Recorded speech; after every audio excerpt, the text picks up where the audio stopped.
A pregnant florist received $1 million proposal from a businessman, but when family secrets came to light, their lives changed forever. A story of love, justice, and redemption that will touch your heart. Subscribe to the channel, leave a like, and comment on where you are watching from. The alarm rang at 5:30 in the morning, as always, but Sarah Johnson had already been awake for at least 20 minutes, staring at the peeling ceiling of her small apartment on the 3rd floor of an old building on Main Street in downtown. At 6 months pregnant, sleep had become a rare luxury, constantly interrupted by her daughter's energetic kicks and the persistent anxiety that had accompanied her since she discovered she would be a single mother. Sarah was a woman of delicate yet determined features, with dark brown hair that she insisted on keeping tied up in a practical bun, and green eyes that reflected a complex mix of vulnerability and strength. At 28, she had a small and slender body, now rounded by the pregnancy she carried with an almost defiant dignity. Her hands, calloused from daily work among thorns and stems, told the story of someone who had never been afraid to work hard for what she needed. The 375-square-foot apartment she rented for $800 a month was modest, but Sarah had managed to transform it into a cozy home. The whitewashed walls were decorated with small pots of plants she had cultivated herself, and a second-hand 2-seater sofa occupied most of the living room. The small but functional open kitchen always smelled of fresh coffee and the spices Sarah used to season her simple yet tasty meals. "Another day, little one," she whispered, caressing her belly as she slowly got out of bed. "Let's work to make sure you have everything you need when you arrive." Sarah's morning ritual always followed the same meticulous sequence. A quick shower with warm water to save on gas. Strong black coffee, accompanied by 2 slices of whole grain bread with butter, and a careful check of her wallet to confirm she had enough money for public transport to the city market in downtown New York, where she had worked as a florist for almost 3 years. The walk to the bus stop on Liberty Avenue was always an intense sensory experience. The neighborhood gradually woke up, Japanese restaurants preparing the first batch of sushi for the day, street vendors setting up their stalls of imported trinkets, and the unmistakable aroma of fresh pastries coming from the bakery on the corner. Sarah took a deep breath, absorbing those familiar scents that calmed her before facing another day of hard work. The bus arrived punctually at 6:40, crowded as always during the morning rush hour. Sarah carefully boarded, instinctively protecting her belly from the inevitable jostling, and managed to find a seat by the window. During the 40-minute ride to downtown, she watched the city awaken, hurried executives walking with phones glued to their ears, college students yawning with books under their arms, and morning coffee vendors already set up at the subway stations. Upon arriving at the city market, Sarah always felt a burst of renewed energy.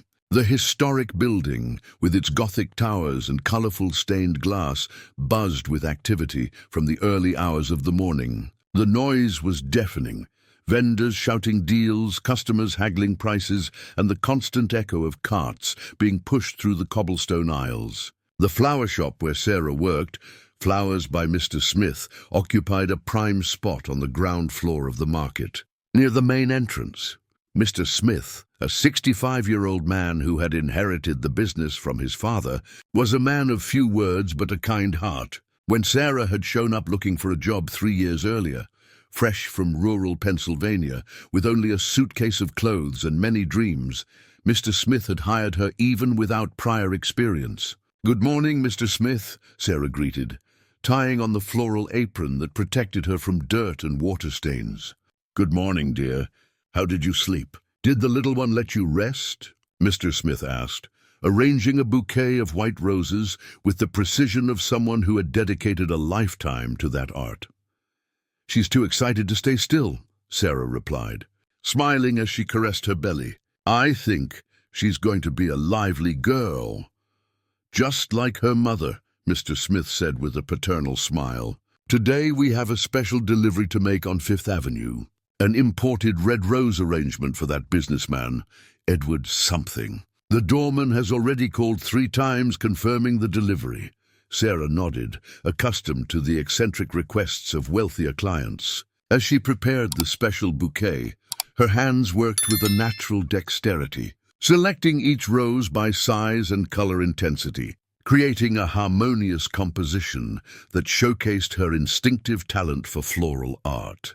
Each movement was calculated and gentle, revealing the genuine care she dedicated to her work. "Sarah," Mr. Smith called, watching her work with admiration, "have you ever thought about starting your own business? You have more than enough talent for it." The question made Sarah pause for a moment, her hands still holding a partially open rose. "Mr. Smith, starting a business requires money that I don't have. I can barely pay the rent and save for the baby's things.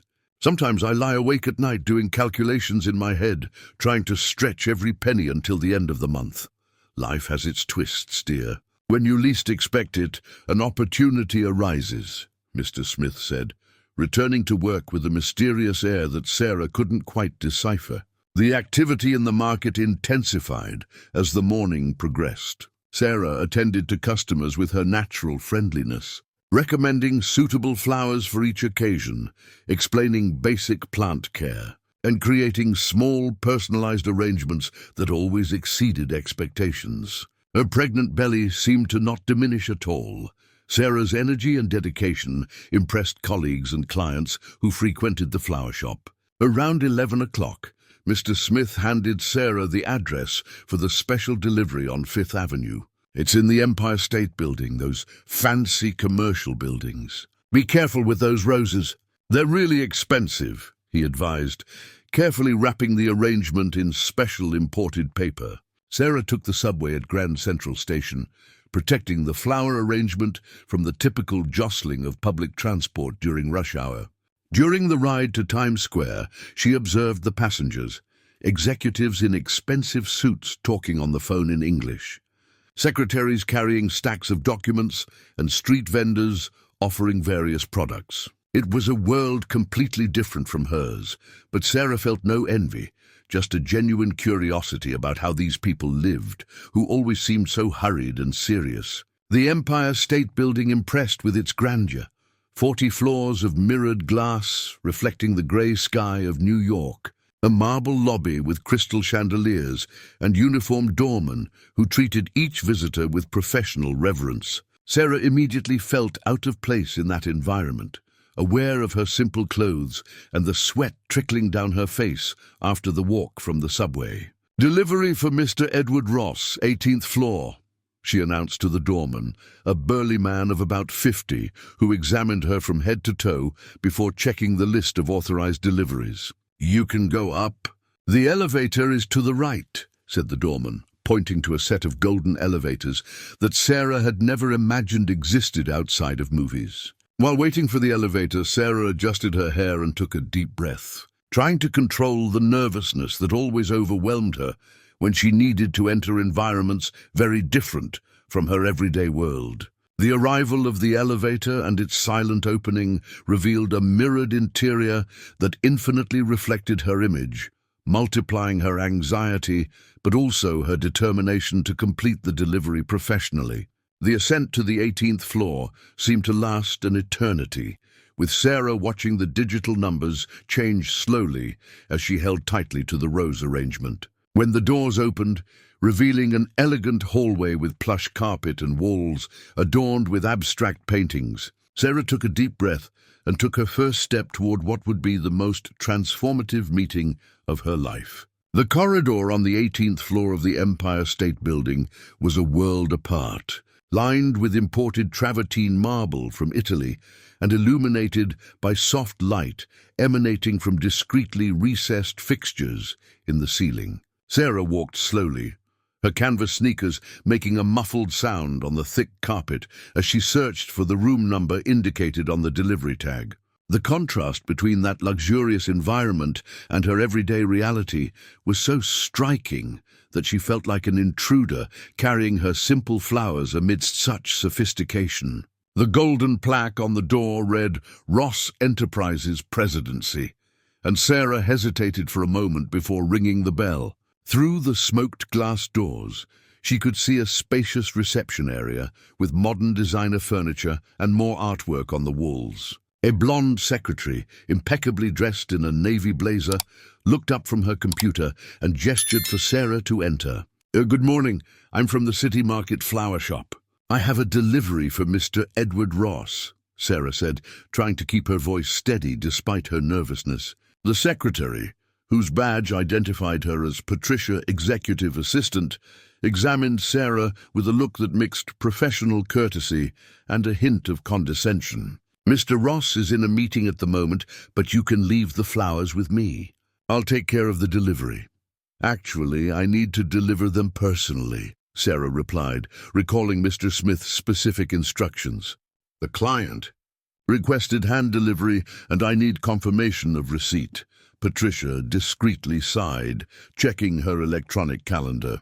He should be out in a few minutes. You can wait over there, she said, pointing to a waiting area with black leather chairs that seemed more expensive than all the furniture in Sarah's apartment. While waiting, Sarah observed the office activity through the glass walls. Well-dressed executives hurried by with stacks of documents, phones rang constantly, and there was a palpable energy of important business being conducted. She unconsciously rubbed her belly, imagining what it would be like to grow up in a world where this type of environment was natural and familiar. It was exactly 12 minutes of waiting. Sarah counted each one on the digital clock at reception when the double doors of the conference room opened, releasing a group of middle-aged men in immaculate suits. They spoke in low tones about profit margins and construction timelines, words that floated through the air like a foreign language to Sarah. Edward Ross emerged last from the group, and Sarah immediately felt a presence that dominated the environment with apparent ease. At 35, he stood 6'1", with broad shoulders that perfectly filled his impeccably tailored charcoal grey suit, and dark hair slicked back with a subtle gel that accentuated his striking Mediterranean features. His dark brown eyes conveyed an intensity that could be intimidating, but Sarah noticed something deeper in them, a shadow of fatigue and loneliness that contrasted with his confident demeanor. Ross, we need to finalize the numbers for Brookfield by Thursday, said one of the executives, a bald man with gold glasses. The market is unstable, and any delay could cost millions. It's already taken care of, Johnson. My team worked all weekend on the calculations, Edward replied, his deep voice carrying a natural authority that immediately silenced any objections. The documents will be on your desk tomorrow at 8 in the morning. After saying goodbye to his colleagues with firm handshakes and a few words in Italian that Sarah didn't understand, Edward headed to reception, finally seeming to notice her presence. Patricia immediately stood up from her chair. Mr. Ross, this young lady from the flower shop needs to personally deliver the arrangement you ordered, the secretary explained, with a tone suggesting that it was a minor inconvenience. Edward looked at Sarah for the first time, and she felt as if she were being assessed by an invisible scanner. His gaze quickly scanned her face, dropped to her prominent belly, and returned to her eyes with an expression that Sarah couldn't fully decipher. Of course, no problem, Edward said, checking the gold Patek Philippe watch on his wrist. But I need to head down for another appointment. Can you accompany me to the elevator? Sarah nodded, carefully picking up the red rose arrangement she had left on the coffee table. As they walked side by side down the corridor, she noticed that Edward adjusted his pace to match hers, which had slowed due to her pregnancy. Have you worked at the City Market for long? Edward asked, pressing the elevator button with a finger that Sarah noticed wore a white gold ring on his pinky, an oddity that intrigued her. 3 years, Sarah replied, trying not to show how nervous she was with him so close. Edward exuded a subtle yet striking masculine fragrance, and his physical presence was imposing in a way she wasn't used to. I started there when I arrived from rural Pennsylvania. And do you enjoy the work? Edward continued, genuinely interested in a way that surprised Sarah.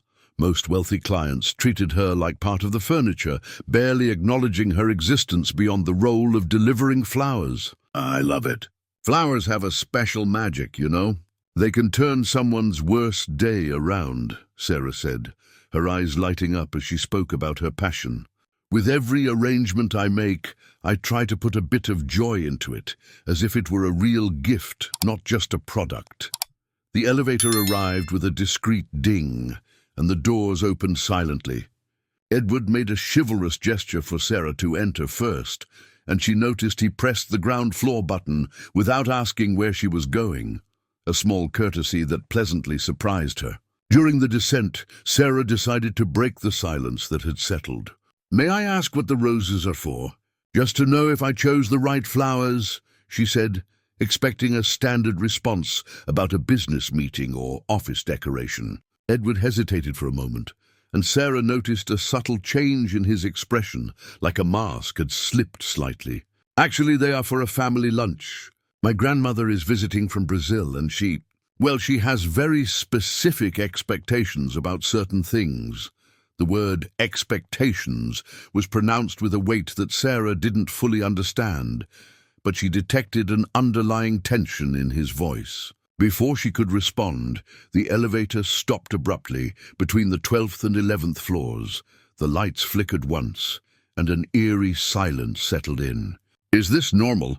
Sarah asked, trying to remain calm despite the enclosed space and the sudden forced proximity to a stranger. Edward pressed several buttons, trying to reactivate the elevator, but nothing happened. "Not exactly," he admitted, using the emergency phone to contact maintenance. After a brief and frustrating conversation, he hung up with a look of resignation. "It'll take at least 15 minutes to get us out of here." "There's a problem with the electrical system." Sarah felt a tightening in her chest, not from the stopped elevator, but from the sudden realization that she was trapped in a small space with a man who, despite his courtesy, was a complete stranger. Her hand instinctively went to her belly, a protective gesture that Edward immediately noticed. "Are you feeling okay? Do you need water or something?" Edward asked, his voice carrying a genuine concern that contrasted with the previous formality. "I'm fine, I don't like small spaces very much," Sarah admitted, trying to breathe deeply. "And I have to get back to work. Mr. Smith doesn't like it when I take too long on deliveries." Edward observed Sarah's growing discomfort and, in a decision that surprised him, took off his blazer and offered it for her to sit on the carpeted floor of the elevator. "Please sit down. Stress isn't good for the baby." Sarah gratefully accepted, impressed by the unexpected kindness.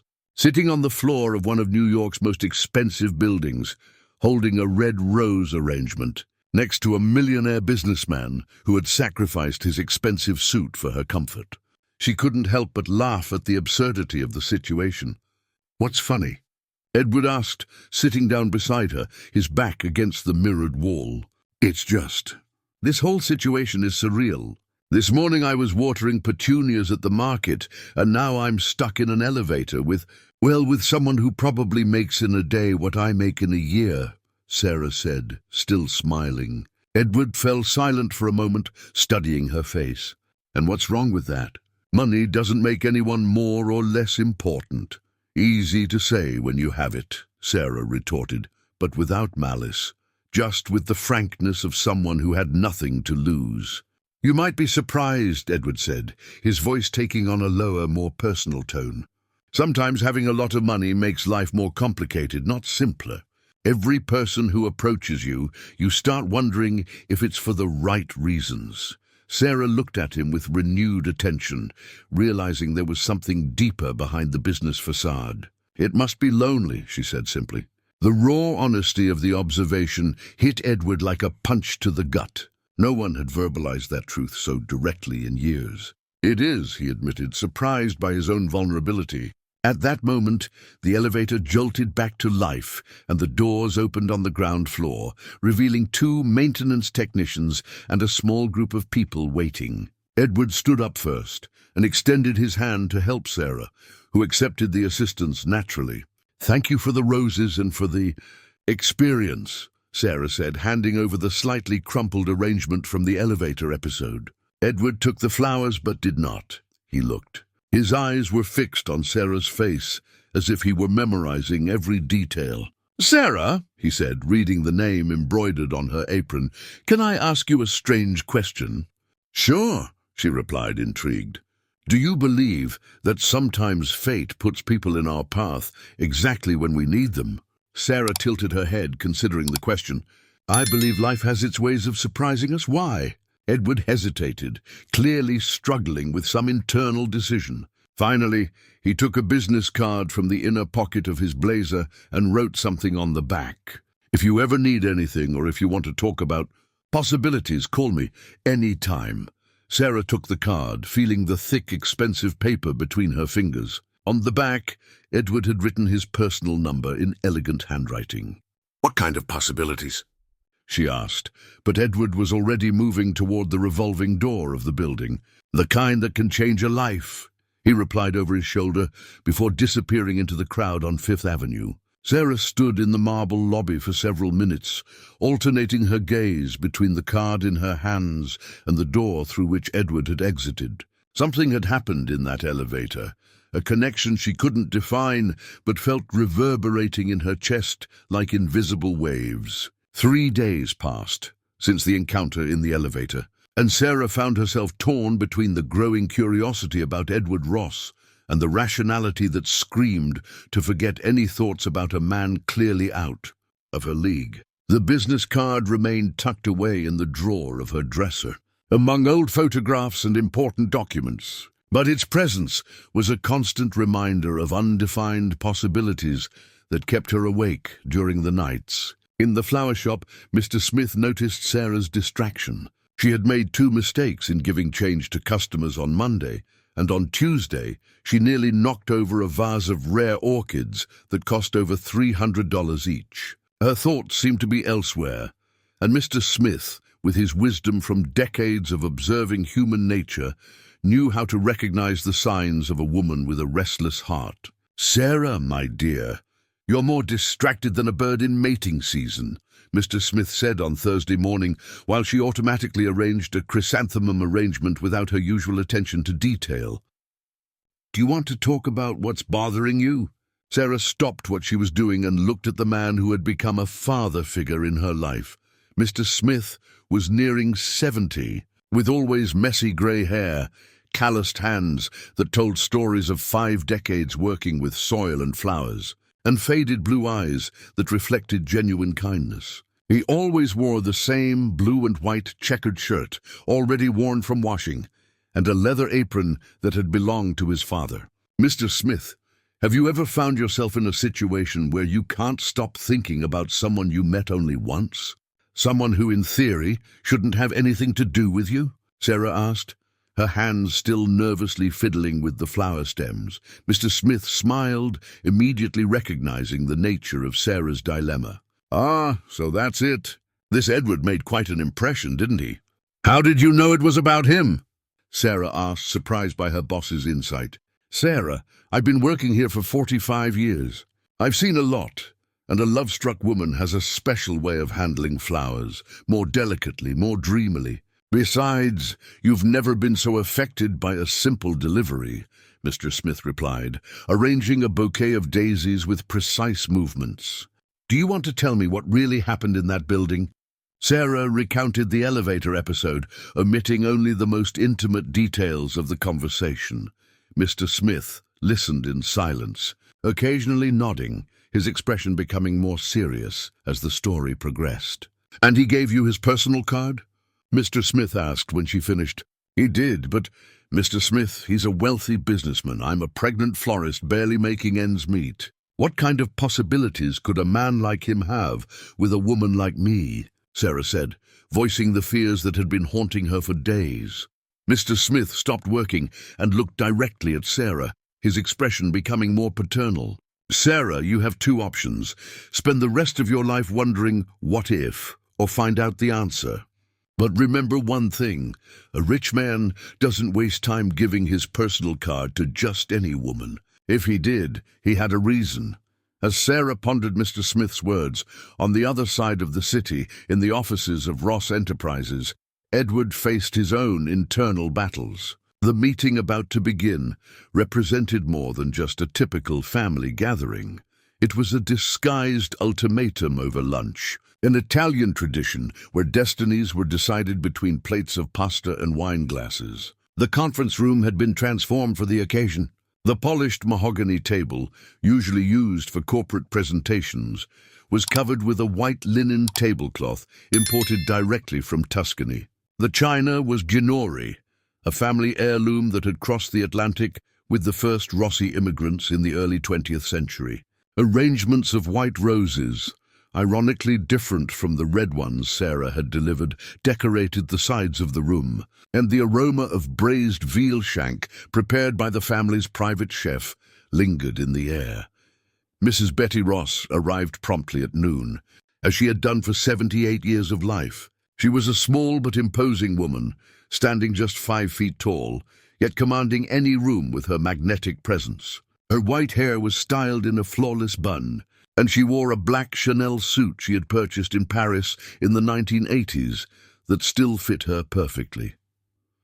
His body maintained upright by decades of discipline and pride. His dark brown eyes, identical to Edward's, shone with a sharp intelligence that had built and maintained a business empire over 2 generations. "Edward, my dear grandson," said Mrs. Betty Ross in Italian, kissing her grandson's cheeks with the affectionate formality typical of her generation. "You look tired. I hope you're not working too hard and forgetting the truly important things in life."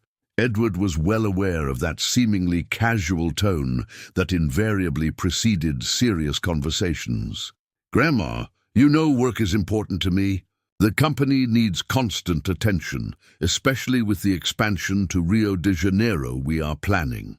"Ah, yes, work," said Mrs. Betty, accepting the glass of Barolo that Edward offered her. "But tell me, Edward, what's the point of building an empire if there's no one to inherit it? If there's no family to give meaning to all this effort?" The conversation Edward had dreaded had begun. Mrs. Betty was not one for unnecessary roundabout discussions, but she knew how to conduct her psychological campaigns with the precision of an experienced general. Edward sat at the table, mentally preparing for the battle he knew was coming. "Grandma, we've talked about this.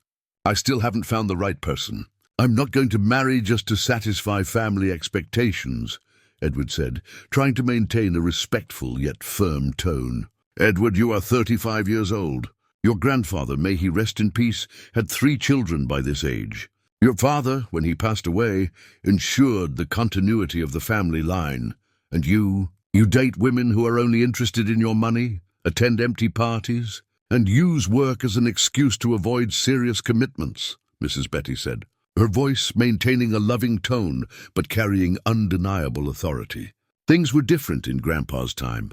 Nowadays, people marry for love, not for family obligation, Edward argued, already feeling the familiar sensation of being cornered. Mrs. Betty laughed, a sound that mixed affection and condescension. "Love, Edward? And do you think your grandparents didn't love each other? That your grandfather and I didn't build 52 years of happy marriage? True love, my dear, is not this cinematic passion that you young people chase. It's commitment, respect, shared values, and the willingness to build something greater than yourselves." Edward knew he couldn't win that discussion using rational arguments. Mrs. Betty had constructed her philosophy of life through decades of experience and practical successes. Instead, he tried a different approach. "What if I told you I found someone special? Someone who could be important?" Edward said, surprising himself with his own words. The image of Sarah in the elevator, her raw honesty and quiet strength, had remained vivid in his mind for the past 3 days. Mrs. Betty's eyes lit up immediately, like headlights detecting movement in the dark. Now we're talking. Tell me everything about her. How did you meet? Is she from a good family? What's her background?" Edward realized he had put himself in a delicate position. How could he explain that he had met a pregnant florist in a stalled elevator, and that all her importance consisted of 15 minutes of conversation and an indefinable feeling of connection? "It's still too early to give details, Grandma, but I can say she is different from the others. She has an authenticity I've never found before," Edward said, choosing his words carefully. "Different how?" "Edward, I hope you're not getting involved with some gold digger. We've seen what happened with your cousin Alex and that Brazilian model who almost convinced him to move to Rio," Mrs. Betty said, her voice taking on a warning tone. "No, it's nothing like that. She is simple. She works with flowers, has a difficult pregnancy, and has no idea who I really am. When we talked, it was the first time in years that I felt real," Edward admitted, surprising himself with his own honesty. Mrs. Betty studied her grandson's face for a long moment, her experienced eyes reading nuances that Edward didn't even know he was revealing. "A pregnant florist," she repeated slowly. "And what do you know about the father of the child?" "Nothing. We didn't get to talk about that," Edward replied, realizing how inappropriate that sounded. "Edward, listen to me carefully," Mrs. Betty said, her voice taking on the tone she used for serious business discussions. "You have until Christmas to introduce me to a suitable bride, someone who can be the matriarch of the next generation of the Ross family. If you believe this florist can be that person, then you have 3 months to find out. But if she isn't, or if you can't convince me that she is the right choice, then you will accept the marriage proposal that Alex and I have arranged with the Conti family from Milan." Edward felt the blood freeze in his veins. The Contis were a very traditional family, owners of vineyards in Tuscany and with political connections throughout Europe. Giulia Conti, the youngest daughter, was considered a good match, beautiful, educated, from the right family, and completely devoid of any personality that might annoy a domineering mother-in-law. "Grandma, this is emotional blackmail," Edward protested. "This is love for family values and responsibility to future generations," Mrs. Betty corrected him. "Edward, you are the last man of the Ross lineage in the United States. If you don't take on this responsibility, everything your grandparents built will die with you. Is that what you want for the family legacy?" The meeting ended with Edward promising to bring his potential bride to meet Mrs. Betty before the end of November. When Grandma left, he was left alone in the conference room, looking at the remnants of the family lunch that had turned into a negotiation session about his future. On impulse, Edward picked up the phone and he dialed the number of the flower shop from the city market. When Mr. Smith answered, Edward asked to speak with Sarah, claiming he wanted to place a new order. "Sarah, it's Edward Ross. Can we talk? In person, if possible. I have a proposal that might sound insane, but it could be exactly what we both need." On the other end of the line, Sarah felt her heart race. The possibilities Edward had mentioned were about to become reality. Although she had no idea, they were tied to family traditions that dated back centuries, and a determined Italian grandmother intent on shaping her grandson's destiny. The coffee shop where Edward had arranged the meeting was located in Brooklyn, a neutral territory between the distinct worlds he and Sarah inhabited. The Special Bean was a cozy establishment, with exposed brick walls adorned with works by local artists, rustic wooden tables that told stories through their marks and scratches, and the comforting aroma of freshly roasted coffee that lingered permanently in the air. Edward had deliberately chosen a place where they could talk without the intimidating formality of a fine restaurant or the excessive casualness of a very simple venue. Sarah arrived promptly at 3 o'clock on Friday afternoon, wearing her best outfit, a navy blue long-sleeve blouse that partially disguised her 7-month belly, a pair of black maternity pants she had bought at a discount department store, and comfortable flat sandals that didn't hurt her swollen feet. She had spent 40 minutes getting ready in her small apartment, changing outfits 3 times before deciding that any attempt to appear sophisticated would be artificial and counterproductive. Edward was already seated at a table in the back of the coffee shop, wearing a white dress shirt without a tie and a navy blue blazer that, even in its studied simplicity, clearly cost more than Sarah's monthly salary. When he saw her enter, he immediately stood up, and Sarah noticed that several other customers in the coffee shop discreetly observed him. It was impossible not to notice the magnetic presence he carried. "Sarah, thank you for coming," said Edward, pulling out a chair for her to sit. a chivalrous gesture that surprised her and made her slightly uncomfortable at the same time. "How was the journey here?" "Smooth. I took the subway to Fifth Avenue and walked." "Beautiful place," Sarah replied, looking around with genuine curiosity. "I've never been to this part of the city." A young waitress, with pink-dyed hair and several tattoos on her arms, approached the table with a professional smile. Edward ordered a double espresso, while Sarah opted for chamomile tea. Her obstetrician had recommended avoiding caffeine during pregnancy. "Sarah, I know our situation is unusual," Edward began after the waitress walked away. "We barely know each other, but I feel there's a connection between us that goes beyond the circumstances of our meeting." Sarah studied his face, searching for signs of sincerity or manipulation. Edward's brown eyes maintained direct contact with hers, and his body language conveyed genuine nervousness, something she hadn't expected to see in a man so clearly accustomed to controlling situations. "Edward, I'm going to be direct with you," Sarah said, her hands instinctively resting on her belly. "I don't know what's going on here, but I need to understand your intentions. I'm not a naive woman, despite my current situation. If you're looking for some kind of fun or adventure, it's better to make that clear now." Sarah's brutal frankness hit Edward like a bucket of cold water, instantly reminding him why he had felt so connected to her. In his world of elaborate courtesies and conversations filled with subtext, finding someone capable of verbalizing their thoughts without political filters was both refreshing and frightening. "No, it's nothing like that," Edward replied quickly. "In fact, it's exactly the opposite.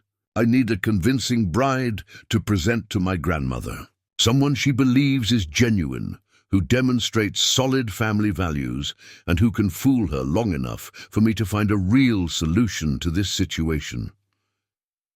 The silence that followed was deafening. Sarah looked at Edward as if he had just suggested they rob a bank together. Other conversations in the coffee shop continued around them.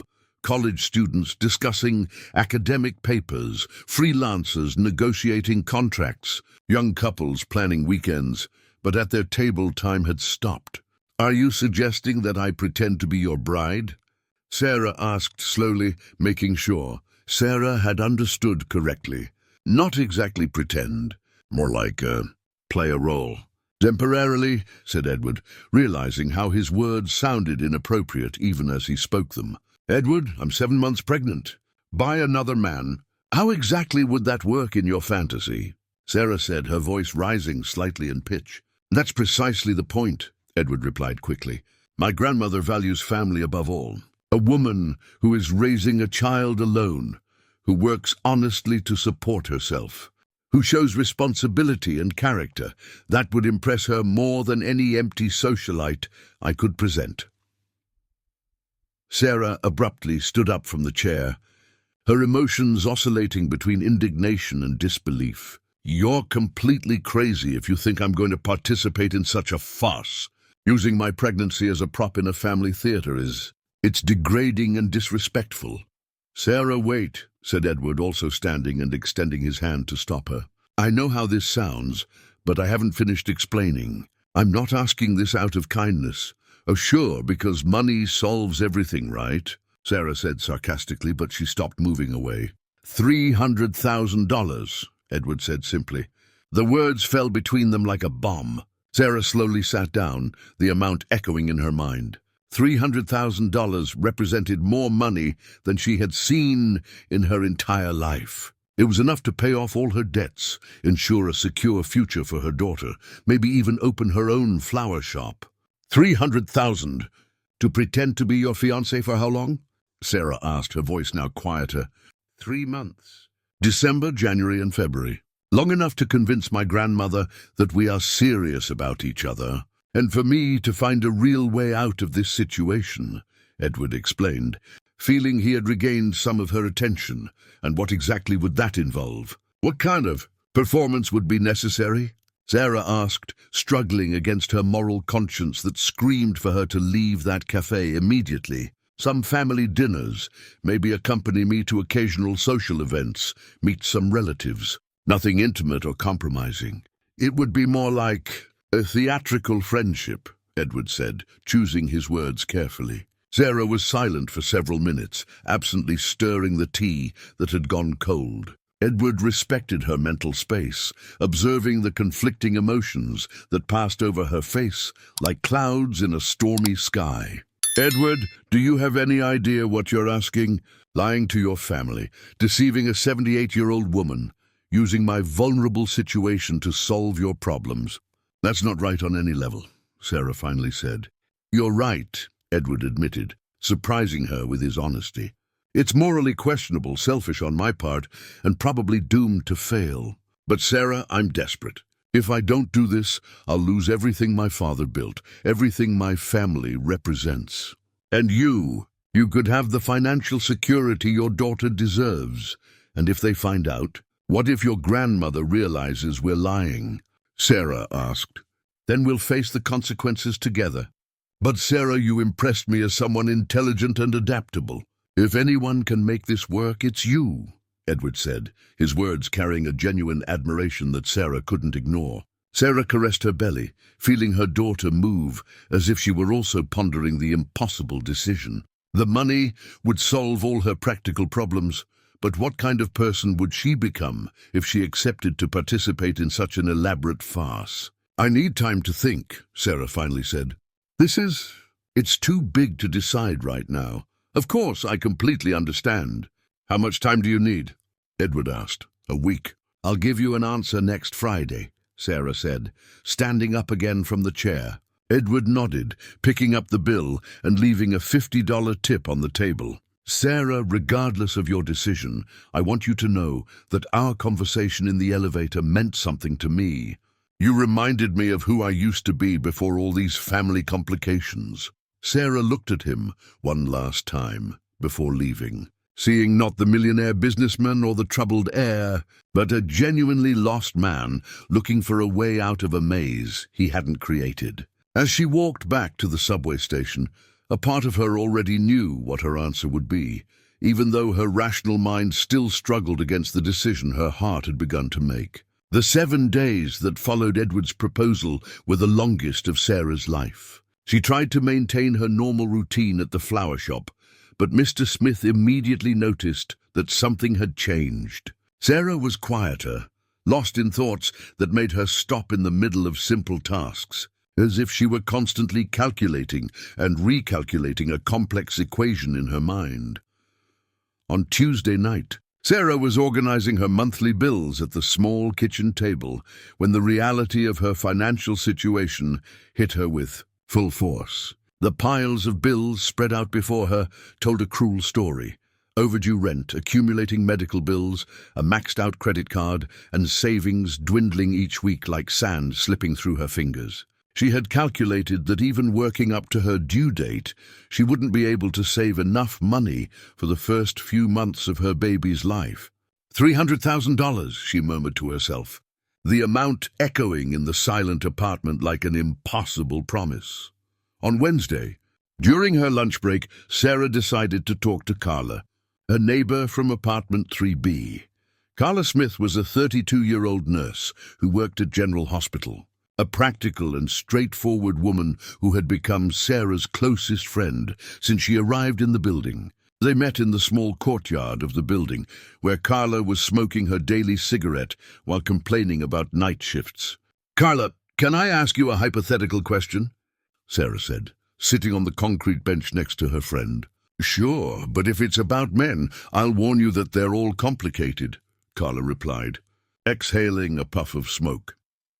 In the grey sky of New York, Sarah asked, "If someone offered you a large sum of money to solve all your problems, but you had to do something morally questionable, what would you do?" Carla studied her friend's face carefully.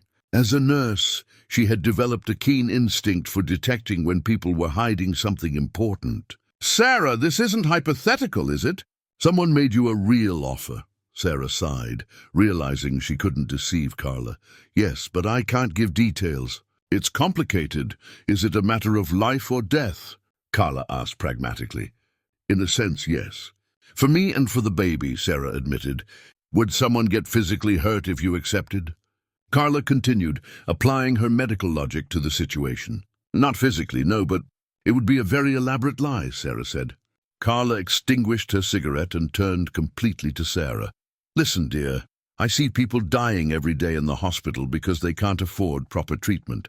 I see mothers who can't feed their children because pride doesn't pay the bills. If someone is offering a legal way out of your situation and no one will genuinely get hurt, maybe you should consider that pride is a luxury you can't afford right now. On Thursday, Sarah had her monthly prenatal appointment with Dr. Patricia Johnson, her obstetrician at the local health clinic. The office was small and unadorned, with light green walls and educational posters about pregnancy taped up. Dr. Patricia, a 50-year-old woman with grey hair and a warm smile, had been with Sarah since the beginning of her pregnancy and had become an important maternal figure in her life. Sarah, your tests are normal, but I notice you're more tense than usual. How's the stress? The doctor asked, measuring Sarah's blood pressure with an old but functional device. Dr. Patricia, can I ask about changes during pregnancy? Changes in environment, routine, those things? Sarah inquired. It depends on the type of change. Why? The doctor replied, furrowing her brow with concern. If I had to, travel more, go to different places, have a less predictable routine in the coming months, would that affect the baby? Sarah said, trying to make the question sound casual. Dr. Patricia stopped what she was doing and looked directly at Sarah. Are you planning to move or change jobs?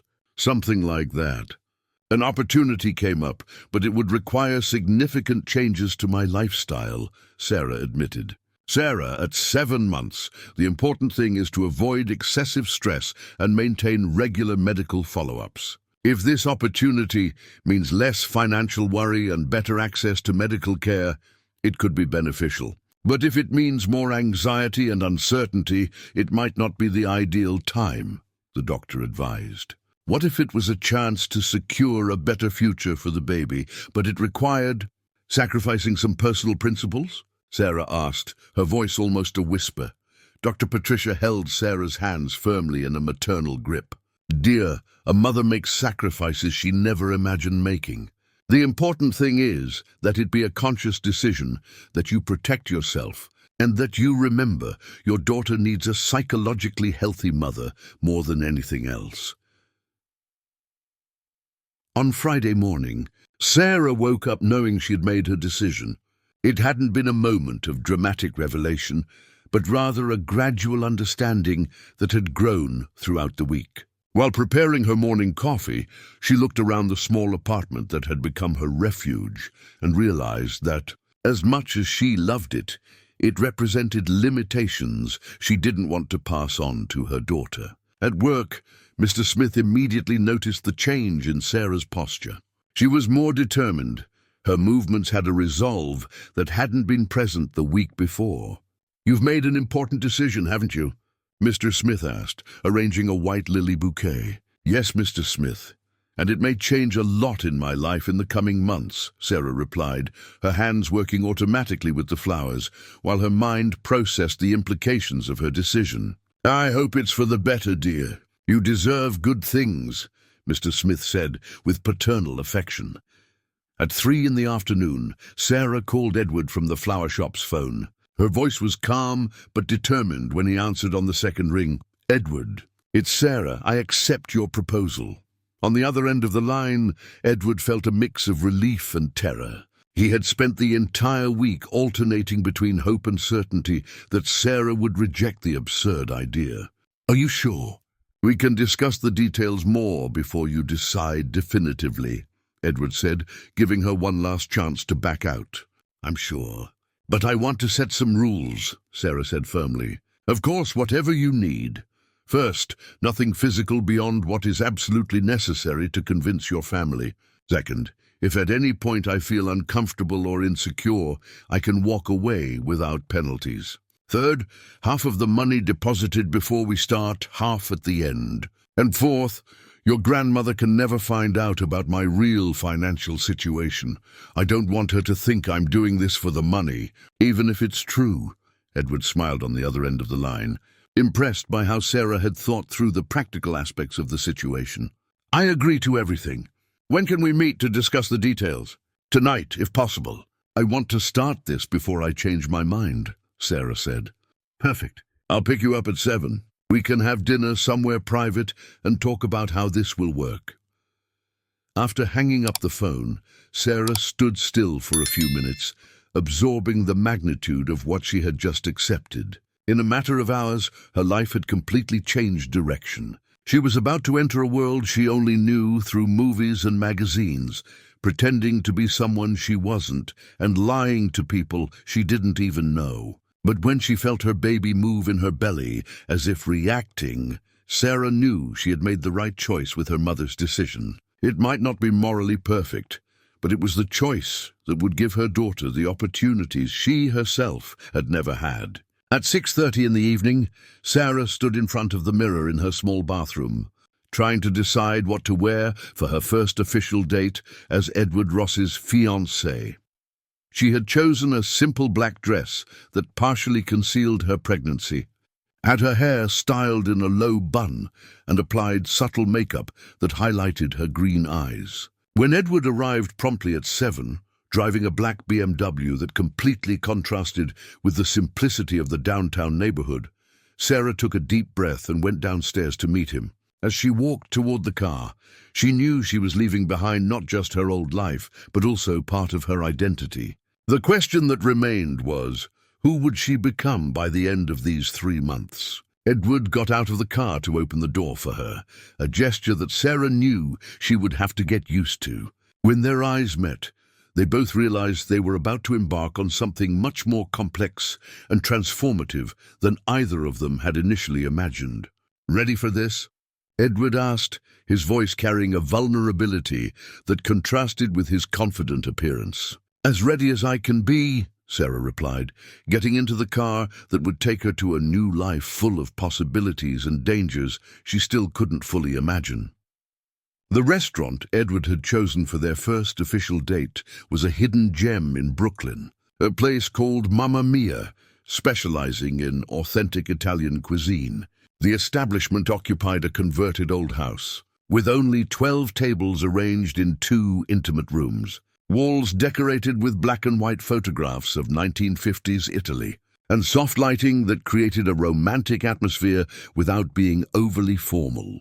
Sarah felt immediately out of place when they entered. The other patrons wore expensive clothes and spoke in hushed tones about international travel, investments, and social events she had never heard of. The maître d', an Italian gentleman of about 60 with a neatly trimmed grey moustache, greeted Edward with the familiarity of someone who had known him for years. "Mr. Edward, what a pleasure to see you. The usual table?" the maître d' said in heavily accented English. "Please, Giuseppe." "And this is Sarah, whom I told you about," Edward replied, placing his hand lightly on Sarah's back, a gesture she felt like a burn through the fabric of her dress. Giuseppe examined Sarah with experienced eyes, clearly assessing whether she met the establishment's usual standards. Sarah raised her chin with dignity, refusing to show intimidation, an attitude that seemed to positively impress the maître d'. "Welcome, Miss Sarah. It will be a pleasure to serve you," Giuseppe said with a courteous bow, guiding them to a discreet table at the back of the restaurant. Seated at the table covered with a white linen cloth and adorned with a single red rose in a crystal vase, Edward and Sarah faced the reality of what they had agreed to do. The candlelight cast dancing shadows on their faces, creating a forced intimacy that they both felt was theatrical. "So," Sarah said, unfolding the linen napkin over her lap, "how exactly is this going to work? I have 3 months to transform into a convincing bride for your Italian grandmother." Edward smiled nervously, opening the wine list before remembering that Sarah was pregnant. "First, we need to create a consistent story about how we met and how our relationship developed. My grandma is extremely perceptive. She will test every detail of our narrative. How about the truth? We met when I delivered flowers to your office, got stuck in the elevator, and you were impressed by my honesty Sarah suggested, tasting a piece of Italian bread with olive oil that the waiter had brought. The truth works up to a point, but we need to tweak some details. For example, we can't mention that you were working as a delivery person. Grandma has prejudices about class differences, unfortunately, Edward explained, visibly uncomfortable with the admission. Sarah stopped chewing, her eyes narrowing. So my honest job is something to be ashamed of? It's not that, Sarah, it's just that, well, Italian family traditions are complicated. My grandma expects me to marry someone from a background similar to mine. If she knows the truth about our social situation, she will immediately suspect my motives, Edward said, choosing his words carefully. And what motives would she suspect? Sarah asked, her voice taking on a colder tone. Edward hesitated, realizing he was entering dangerous territory. That I'm rebelling against her, or that you're only interested in my money. The silence that followed was tense. Sarah put the bread back on the plate and studied Edward with an expression he couldn't decipher. Edward, I want you to understand one thing very clearly. I may be doing this for the money, but I'm not a gold digger. There is a difference between need and greed. I know that. I'm sorry, I didn't mean to imply, Edward began, but Sarah interrupted him. So what would my official story be? Who am I in this revised version of reality? Sarah asked, her voice sharp but controlled. Edward had spent the entire week thinking about exactly this question. Sarah Johnson, we keep your real name for simplicity. You studied business administration, work in landscape consulting for companies, and we met during a project presentation at my office. That would explain your knowledge of flowers and plants, as well as justify why you would have access to my professional environment.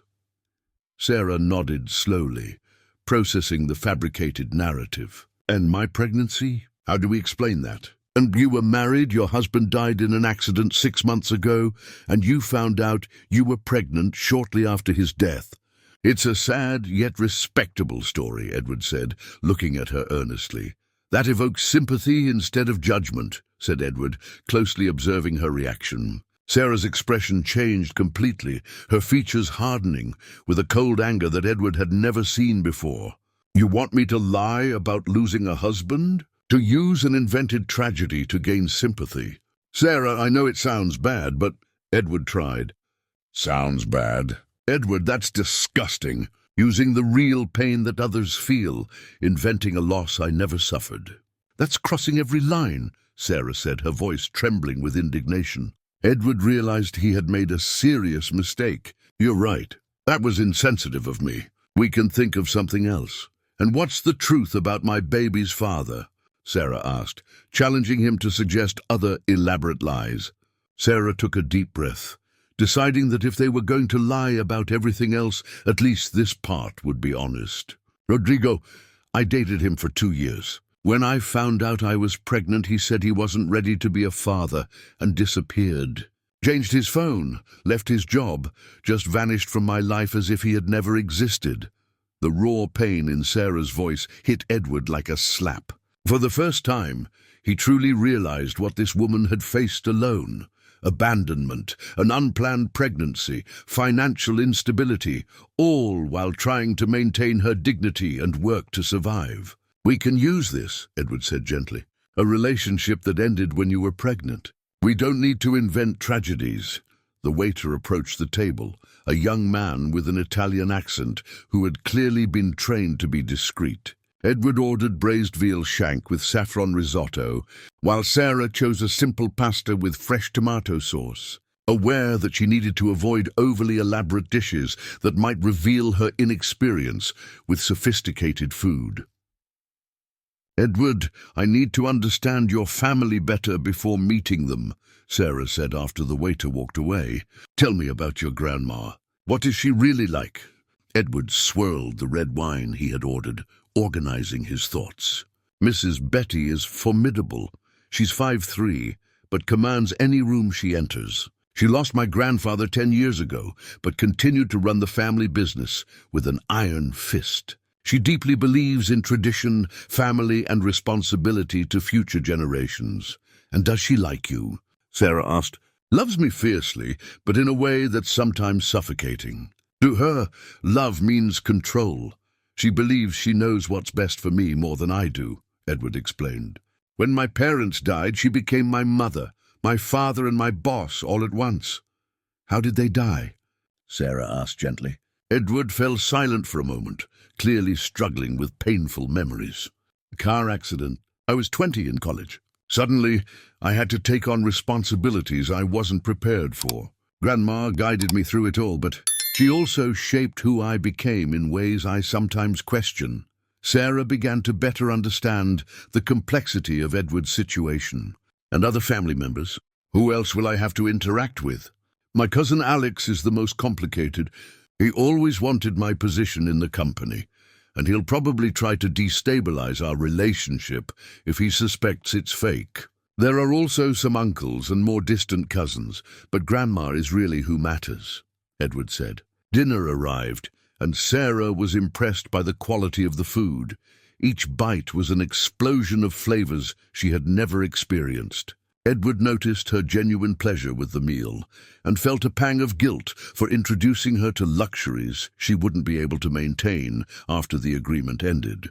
Sarah, there are some practical things we need to discuss, Edward said while cutting his braised veal shank. Clothes, for example. You'll need an appropriate wardrobe for social events. Sarah swallowed hard, realizing another layer of complexity. What kind of events? Family dinners, some charity events, maybe 1 or 2 corporate parties. Nothing too extravagant, but... Well, you'll need to dress appropriately, Edward said, trying to be delicate. And who pays for these clothes? Sarah asked directly. Me, of course. Consider it part of the agreement, Edward replied quickly. Edward, I want to make one thing clear. I'm not a doll for you to dress as you wish. If we're going to do this, I will keep my personality and my style just adapted to the circumstances, Sarah said firmly. Edward nodded, impressed again by her strength of character. Of course. In fact, my grandma will probably respect a woman who has her own personality more, as they shared a dessert cheesecake that Sarah declared was better than any dessert I've ever tasted. They discussed logistical details. Sarah would continue working at the flower shop, but would have greater flexibility with her hours. Edward would arrange a more suitable temporary apartment for her in a better neighborhood, under the pretext that they wanted to live together. One last thing, Edward said when James brought the bill. Tomorrow afternoon, I want to take you to meet a personal shopper. We need to find clothes that are elegant but also you. Sarah looked at Edward across the candlelight, seeing no longer the intimidating businessman she had met in the elevator, but a complex man trying to navigate between family responsibilities and personal desires. Edward, can I ask a personal question? Of course. If your grandma didn't exist, if you could choose any life you wanted, what would you do? Sarah asked. Edward fell silent for a long moment, clearly never having seriously considered that possibility. Honestly, I don't know. It's been so long since I've lived fulfilling expectations that I've lost touch with my own desires. This admission created a bridge of understanding between them. Sarah realized that in a way, they were both trapped in lives they hadn't fully chosen, she by economic circumstances, he by family expectations. When Edward dropped her off at home that night, they both knew they had crossed an invisible line. What had started as the business agreement was slowly evolving into something more complex, a partnership based on mutual need, but tempered by a growing understanding and perhaps the first signs of something neither of them was ready to name. The Essence Salon on Fifth Avenue was a completely alien world for Sarah, with its mirrored walls, pristine white marble floors, and a soundtrack of soft electronic music. The atmosphere exuded a sophistication that made her feel like an intruder. Sarah had arrived accompanied by Edward, who introduced her to Isabella Smith, a 40-year-old personal shopper known for transforming the wives and daughters of New York's elite into icons of understated elegance. Isabella was a tall, slender woman with platinum blonde hair, cut into an asymmetrical bob that cost more than Sarah's monthly salary. Her light blue eyes scanned Sarah from head to toe with the precision of a medical scanner, assessing posture, measurements, skin tone, and personal style in a matter of seconds. "Edward, darling, you didn't tell me she was pregnant," Isabella said, her voice carrying a slightly affected accent that Sarah couldn't quite place. "This completely changes our approach.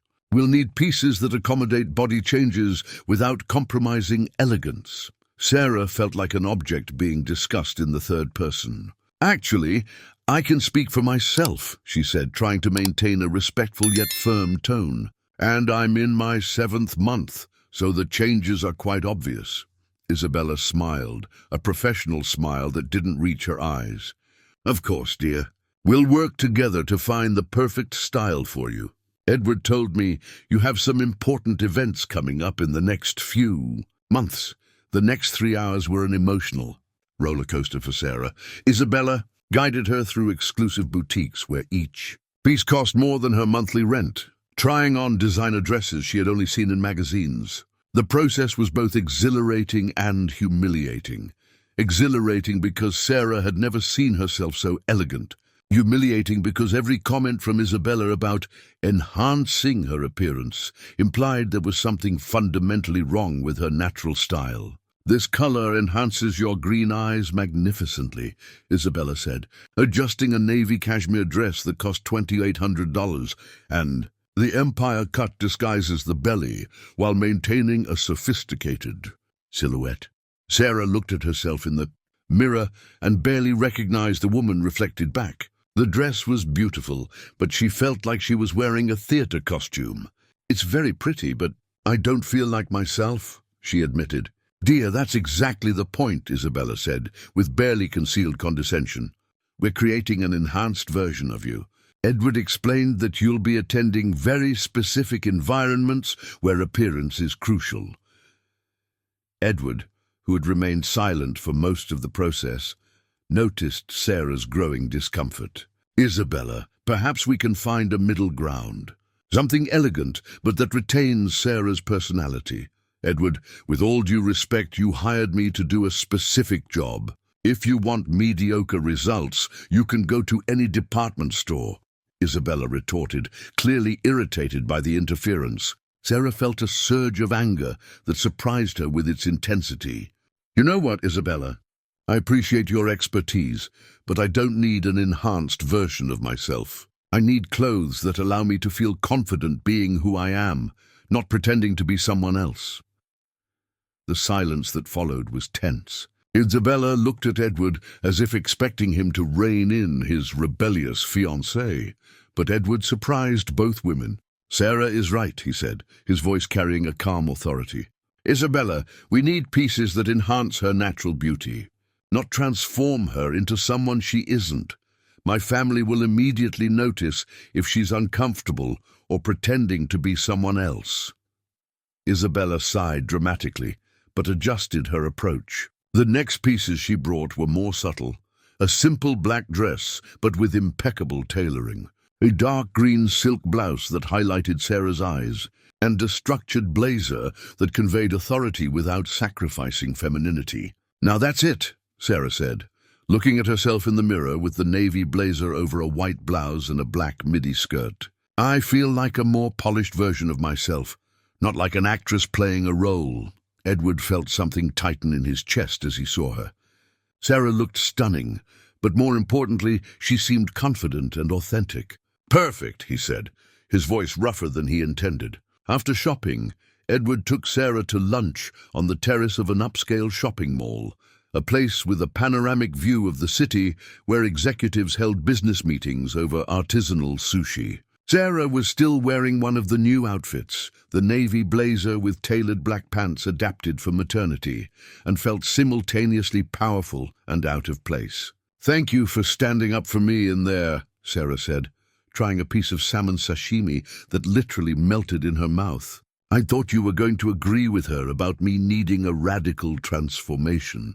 Sarah, the reason this can work is precisely because you are authentic. If I wanted an artificial doll, I would have chosen any empty socialite who frequents the same circles as my family," Edward said, watching her experiment with different types of sushi with genuine curiosity. And what's the next step in this insane plan? Sarah asked, using chopsticks, with a skill that surprised Edward. Dinner with Grandma tomorrow night? It's going to be your trial by fire, Edward said, trying to keep a casual tone despite his own anxiety. She's eager to meet the mysterious woman who managed to capture my attention. Sarah felt a wave of nervousness wash over her. Edward, what if she doesn't like me? What if she realizes we're lying? Then we improvise. But Sarah, remember, you don't need to impress her by being perfect. You need to impress her by being real. Grandma has a very keen lie detector, but she also respecting genuine character, said Edward, extending his hand across the table to briefly touch hers. The unexpected touch sent an electric jolt up Sarah's arm, a physical reaction that alarmed her. She had agreed to a business deal, not expecting any real attraction to be involved. Can we go over information about your family? Details that Grandma would expect me to know if we were actually dating, Sarah asked, gently withdrawing her hand. Edward noticed the movement but decided not to comment. Of course. My full name is Edward Matteo Ross. I was born in New York, but spent summers in Italy as a child. I studied business administration at NYU, speak Italian fluently, and I have a scar on my left knee from when I fell off my bike at 8 years old. Grandma will probably mention that to test you. Sarah laughed, a genuine sound that made Edward smile in response. A bike scar? How dramatic. And what's your favorite food? Favorite color? Those silly things that couples know about each other? I love ossobuco. The dish I ordered last night is genuinely my favorite. My favorite color is navy blue. I have a phobia of spiders, and I wake up at 5:30 every morning to run in Central Park, Edward said, realizing he enjoyed sharing personal details with her. And you, Sarah? What should I know about my fiancé? Edward asked, turning the table. Sarah thought for a moment. I'm from rural Pennsylvania. I moved to New York 4 years ago to try for a better life.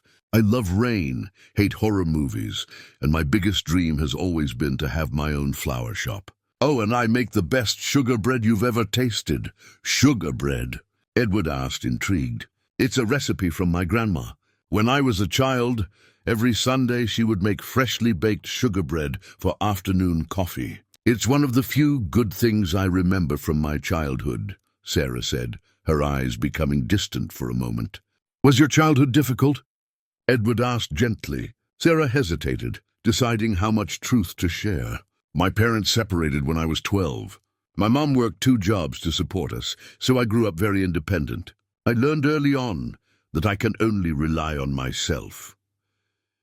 Edward realized there were layers to Sarah that he still didn't know, stories that explained her fierce strength and independence. And now you're trusting me, a stranger, to help you with your daughter's future. That must be terrifying. Terrifying, Sarah admitted. But sometimes in life you have to bet on possibilities, even when they seem unlikely. The rest of lunch passed with them, exchanging stories and personal details, building the foundation for a manufactured intimacy that surprisingly began to feel natural. Edward talked about the pressure of taking over the company too young, about sleepless nights, wondering if he was making the right decisions. Sarah shared about her arrival in New York with only $800 in her pocket, about sleeping on strangers' sofas until she managed to rent her small apartment. As they prepared to leave, Edward made a suggestion that surprised Sarah. How about you come over for dinner at my apartment tonight? Nothing romantic, he quickly added upon seeing her expression. But if we're going to convince my grandma that we've been together for a few months, I need to know how you behave in more intimate settings, and you need to get used to, well, my lifestyle. Sarah nodded, realizing the logic of the suggestion despite the nervousness it caused. That makes sense. But Edward, I need to go home to change and grab a few things. Can I meet you there at 8?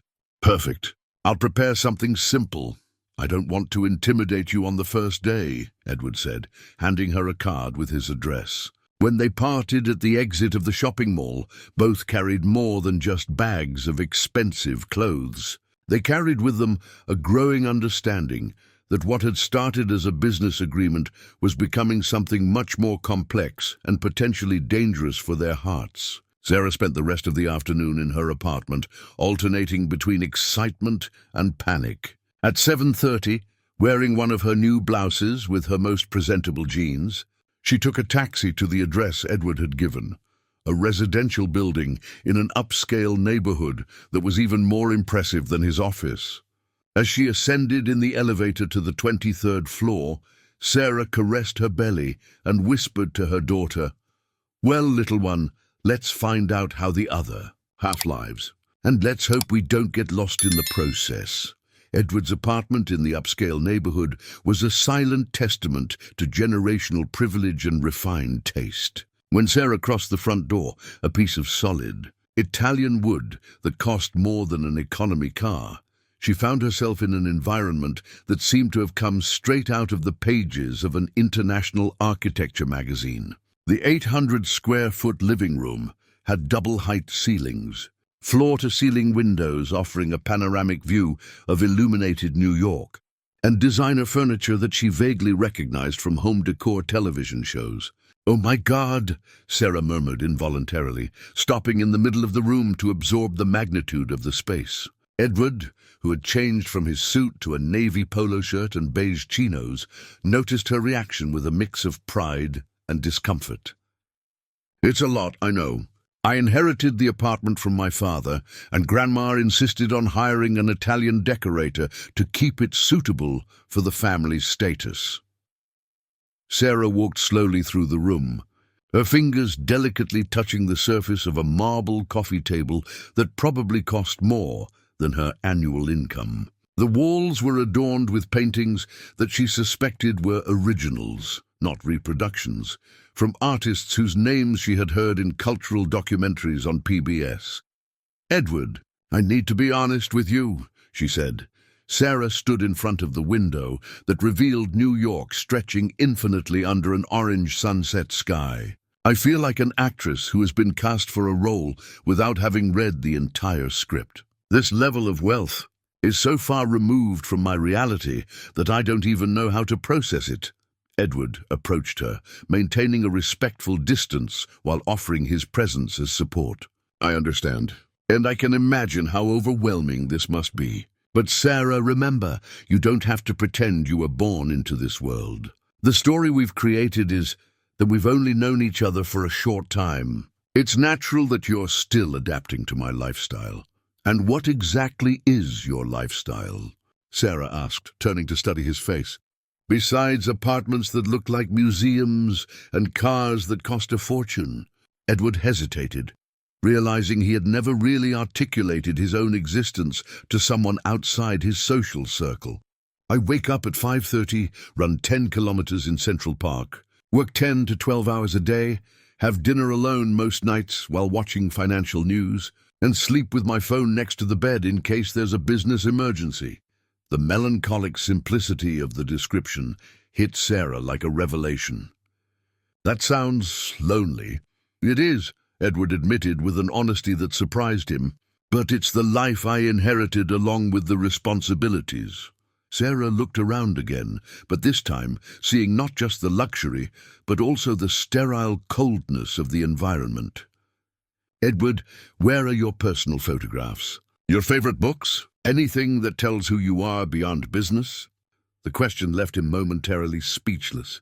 He looked around his own apartment with new eyes, realizing that Sarah was right. The space was beautiful, but completely depersonalized, like a luxury hotel where no one truly lived.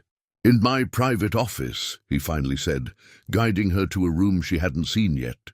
"This is my real refuge." Edward's office was completely different from the rest of the apartment. Smaller and cozier, it had dark wooden shelves filled with books in English, Italian and Spanish, an antique desk that had clearly been used for generations, and walls covered with family photographs in silver frames. Sarah was immediately drawn to the photos. Edward as a child, with his parents on an Italian beach, Grandma young and stunning in her wedding dress. Generations of Rossmen proudly posing in front of construction sites. "Now this is more like it," Sarah said, picking up a photo of Edward at around 10 years old, grinning with a gap-toothed smile next to a man who was clearly his father.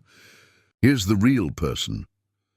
My father always said that a man is measured not by what he owns, but by what he builds for future generations, Edward said, watching Sarah study the photographs with genuine care.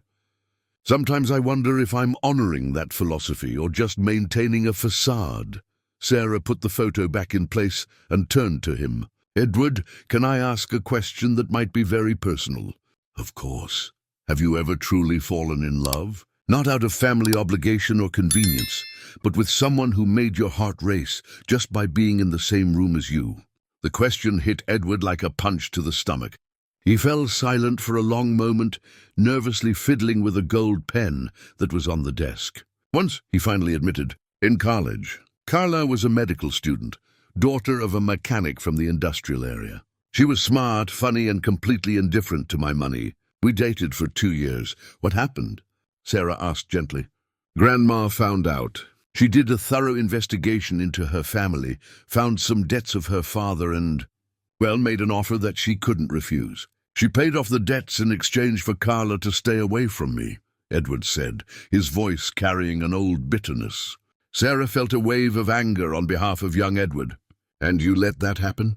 I was 22, just took over the company, and was still processing my parents' death. Grandma convinced me that Carla had proven to be materialistic by accepting the money, that a woman who truly loved me would never have done that, Edward explained. Only years later did I realize that she probably had no real choice. Edward, that's terrible. Your grandmother literally bought the end of your relationship, Sarah said, her indignation growing. And that's why this situation is so ironic, Edward said with a bitter smile. 15 years later, I'm paying someone to pretend to love me, to deceive the same woman who destroyed my one true love. The conversation was interrupted by the oven timer in the kitchen. Edward had prepared a simple dinner, grilled salmon with vegetables and mushroom risotto that filled the apartment with delicious aromas. As he finished the food, Sarah explored the gourmet kitchen, impressed with the professional equipment that Edward clearly knew how to use. Do you cook often? Sarah asked, watching him season the salmon with fresh herbs with precise and confident movements. Every night. It's one of the few things I do just for myself, not to impress anyone or meet expectations, Edward replied, plating the food with artistic care. My mother taught me when I was a child. She said that a man who doesn't know how to cook is never truly independent. They dined on the balcony table, surrounded by plants that Edward personally cultivated, another surprise that further humanized his image in Sarah's eyes. The conversation flowed naturally between personal details and preparations for the meeting with Grandma the next day. Sarah, there's something I need to warn you about tomorrow, Edward said as they served dessert, a cheesecake he had made from scratch. My grandmother will try to provoke you. It's her tactic to test people's character. She may ask invasive questions or make comments that sound prejudiced. What kind of provocations? Sarah asked, her anxiety returning. She might question your upbringing, your family, your intentions with me. She might even make comments about your pregnancy that sound disrespectful. It's not that she's a bad person, but she believes that pressure reveals true character, explained Edward. Sarah straightened her shoulders, a determined expression crossing her face. Edward, I've grown up being questioned and judged my whole life. For being poor, for being a single mother, for coming from the countryside. Your grandma may be intimidating, but I know how to defend my values without losing my composure. I know you do. It's one of the reasons I believe this can work, Edward said, genuine admiration in his voice. After dinner, they sat on the sofa in the living room, maintaining a respectful yet comfortable distance, going over final details about their fabricated story. Sarah noticed how Edward became more relaxed and authentic as the night progressed, as if her presence was dissolving layers of formality he constantly carried. Edward, can I ask something about our arrangement? Sarah said as they prepared for her to leave. Of course. If this works, if your grandma believes in us, and you manage to uphold your heritage, What happens next? Are you really going to marry the Italian woman she chose? Sarah asked. Edward fell silent for a long moment, looking out the window at the city lights. Honestly, I don't know. 3 months ago, I would have said yes, that I would fulfill my family obligations regardless of my personal feelings. But now what? Sarah gently pressed. Now I'm starting to question if a life lived solely to meet the expectations of others is really a life, Edward said, looking directly at her. Getting to know you has made me rethink many things I've always accepted as inevitable. Sarah felt her heart race, a reaction that alarmed her. Edward, we need to be careful not to confuse the boundaries of our arrangement with other things. You're right, Edward said quickly. I'm sorry if I gave the impression that— No, you didn't give any impression, Sarah interrupted. It's just that, well, this is more complicated than I imagined. You're not the person I thought you would be. Edward walked her to the elevator, and when the doors closed, they both felt that something important had changed between them during that night. Sarah had seen beyond the facade of wealth and discovered a genuinely lonely man seeking authenticity.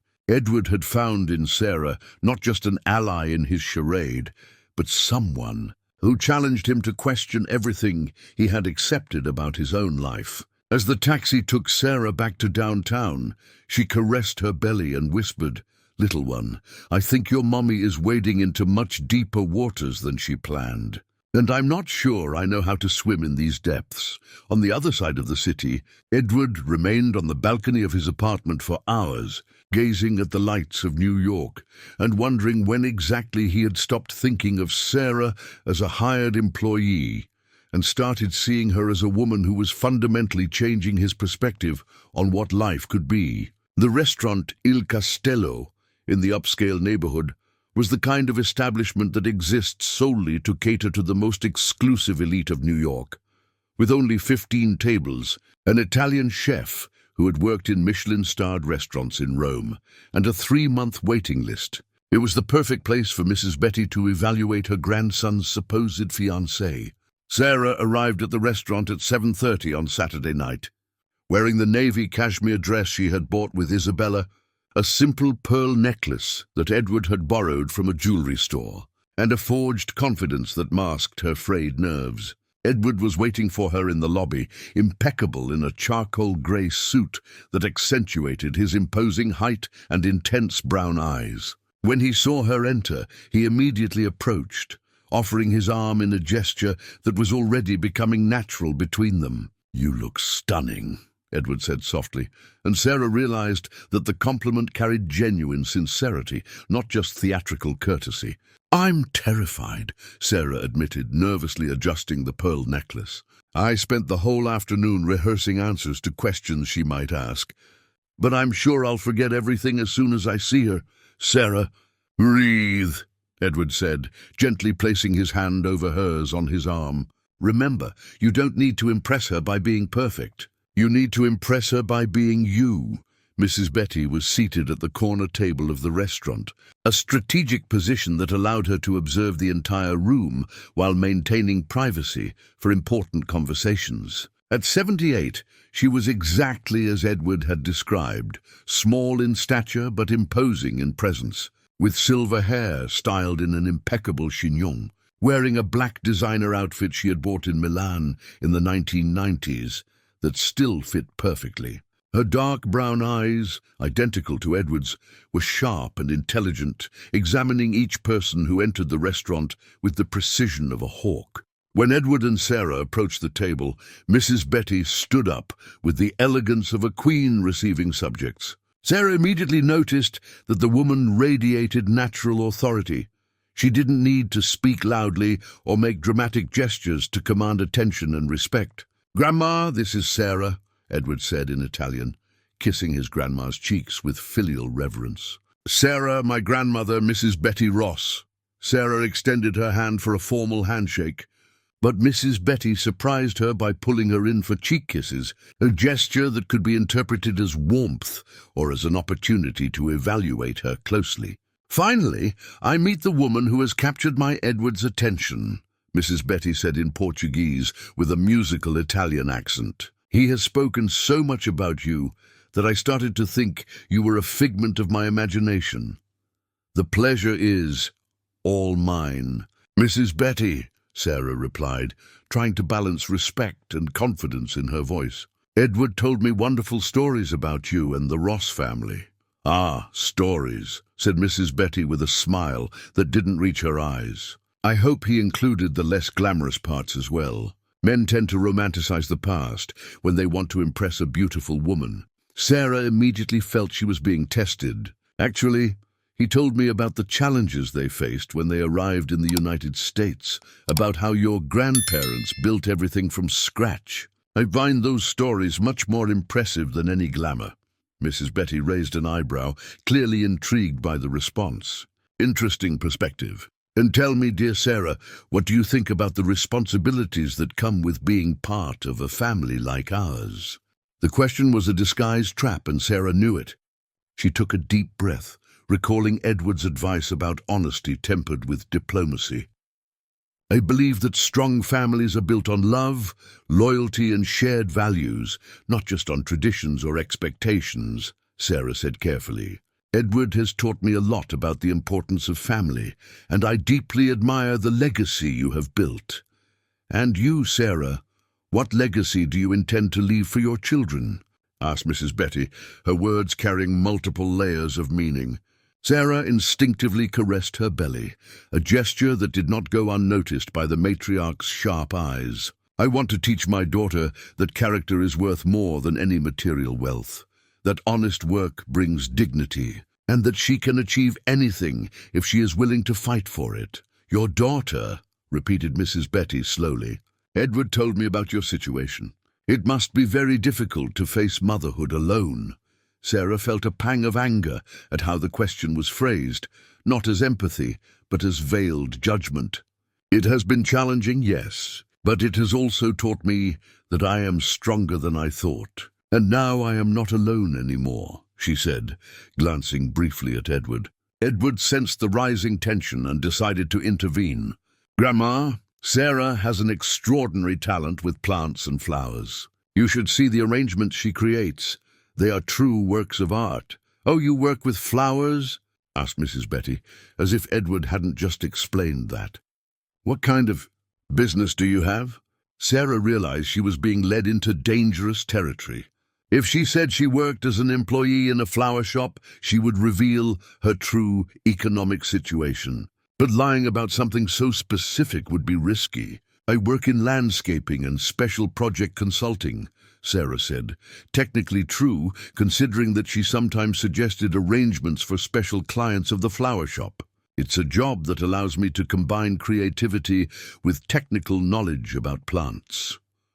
"What an interesting coincidence," said Mrs. Betty, with a smile that seemed more predatory than friendly. "Edward never showed particular interest in flowers before meeting you. Sometimes we find passions we didn't know we had through the right people," Sarah replied, improvising with more confidence than she felt. The sommelier approached the table to present the wine list, and Edward ordered a bottle of Barolo 2018, a choice that Sarah knew was expensive and significant for the family. Mrs. Betty approved the selection with an imperial nod. But her eyes never stopped studying Sarah. "And your family, dear Sarah? Edward mentioned that you come from rural Pennsylvania," said Mrs. Betty when the sommelier walked away. "I'm from rural Pennsylvania. My family is simple. My mother worked as a seamstress her whole life. My father had a small auto repair shop," Sarah said, deciding that honesty about her origins would be less risky than elaborate lies. "And do they approve of your relationship with Edward?" asked Mrs. Betty. Sarah felt her blood run cold. Edward hadn't mentioned that his grandmother might ask about meeting her family.